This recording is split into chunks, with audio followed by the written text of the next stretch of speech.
بسم اللہ الرحمن الرحیم۔ السلام علیکم۔ چینی روایتی ادویات میں افیون کا استعمال کرتے تھے اور زیادہ تر بیماریوں کے علاج کے لیے افیون کا استعمال کرتے تھے۔ برطانیہ کے تاجروں نے 18ویں صدی میں چین کو افیون فروخت کرنا شروع کی۔ اس وقت برصغیر پاک و ہند میں افیون کی کاشت ہوتی تھی اور چائنا میں اس کی کاشت نہیں ہوتی تھی۔ جب برطانیہ نے برصغیر پاک و ہند سے بڑی مقدار میں منشیات چائنا کو ایکسپورٹ کرنا شروع کی تو چائنیز نے اس کا استعمال شروع کر دیا۔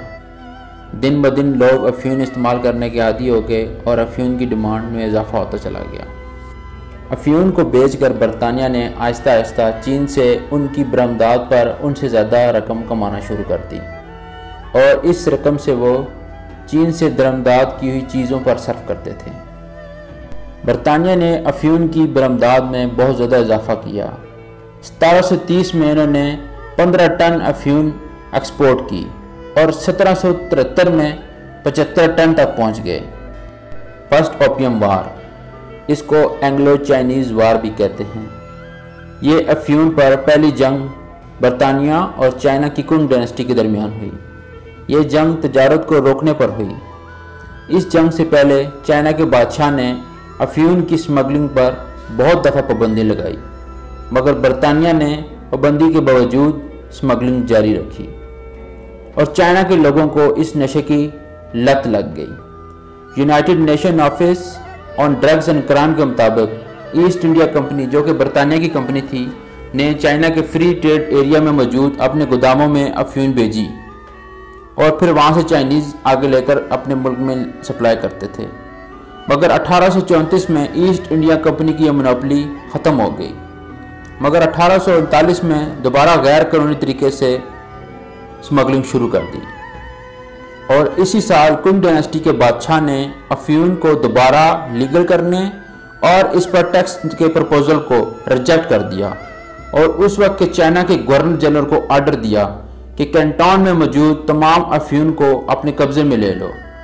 چائنا کے گورنر جنرل نے کوئین وکٹوریہ کو خط لکھا اور اپیل کی کہ یہ آپ کی ذمہ داری ہے کہ افیون کو انلیگل تجارت کو روکا جائے، مگر وہاں سے کوئی جواب موصول نہیں ہوا۔ پھر گورنر جنرل نے افیون کے ویئر ہاؤسز ضبط کرنے کی کوشش کی، مگر وہاں بھی ناکام رہا۔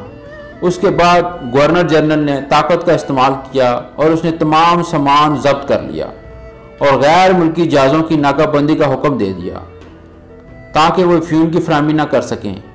چائنا کے اس گورنر جنرل نے اس دور میں 2.66 ملین پاؤنڈ کی افیون کو ضبط کیا جو کہ برطانیہ کی تھی۔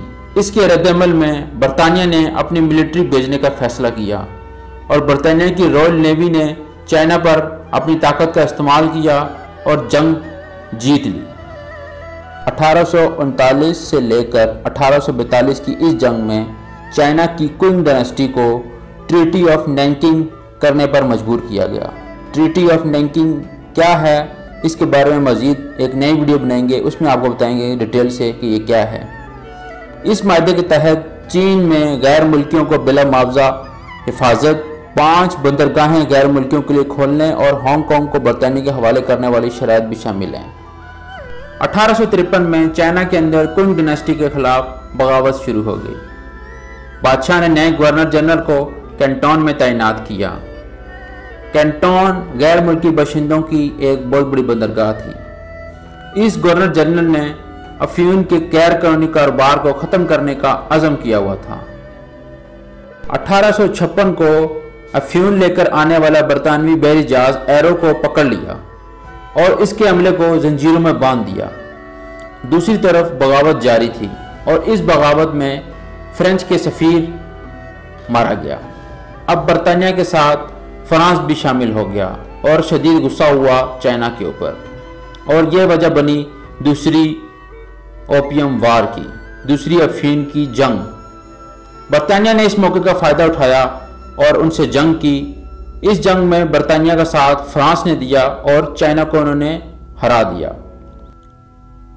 برطانیہ نے اس موقع کا فائدہ اٹھاتے ہوئے چین سے افیون کی تجارت کو لیگل کرنے، سستے مزدوروں میں تجارت کو بڑھانے اور چین کو تمام برطانوی تاجروں اور افیون سمگلروں کے لیے کھولنے اور غیر ملکی درہم رات بھر ڈیوٹیز لگانے سے مستثنی جیسی مراد حاصل کرنے کی کوشش کی اور چائنا کو مجبور کیا ٹریٹی آف ٹینسٹن کو سائن کرنے کے لیے۔ اس ٹریٹی کے تحت چائنا کو اس جنگ کے اخراجات دینے ہوں گے، 10 اور بندرگاہوں کو دوسرے یورپی تجارتی گروپ کے لیے کھولنا ہوگا، افیون کی تجارت کو غیر قانونی حیثیت دینی ہوگی اور غیر ملکی تاجروں کو اور سفیروں کو چین کے اندر سفر کرنے کے حقوق دینے پر مجبور کیا۔